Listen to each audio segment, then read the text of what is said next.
আমার খুব শখ বাবাকে নিয়ে একদিন পাহাড় দেখতে যাব। পাহাড়ের চূড়ায় উঠে দাঁড়াবো, আর না হলে পাহাড়ের পাদদেশে দাঁড়িয়ে আমি আমার বাবাকে নিয়ে অহংকার করব। পাহাড়কে বলবো, দেখো, তোমার চেয়েও বড় এক পর্বত আমার বাবার বুকে জায়গা করে আছে।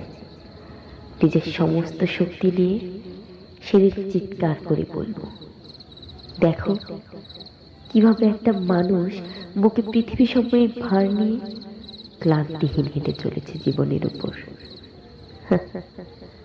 তুমি এত ছোট যে এই পথে হাঁটার যোগ্যতাই স্রষ্টা তোমায় দেয়নি। মাকে নিয়ে একদিন সমুদ্রে ঘুরতে যাব। সমুদ্রের পাড় ঘেঁষে মাকে নিয়ে হাঁটবো। আমার মাকে দেখে সমুদ্র ঈর্ষান্বিত হবে। আমার চোখে চোখ দেখে সমুদ্র কাঁদবে। যে কান্না আমার মায়ের পা ভিজে যাবে, তার চেয়েও বড় এক সমুদ্র সে আমার মায়ের চোখে দেখতে পাবে।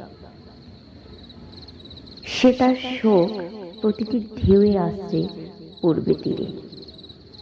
আমি তখন অহংকার নিয়ে আমার মায়ের হাত ধরে সমুদ্রের তীর ঘেঁষে হেঁটে যাব। ইদানিং সমুদ্র দেখতে ইচ্ছা হলে আমি মায়ের দিকে তাকিয়ে থাকি, কিন্তু পাহাড় দেখতে ইচ্ছে করলে বাবার কাছে আর বসা হয় না। বাবাকে আজ কোথাও খুঁজে পাই না।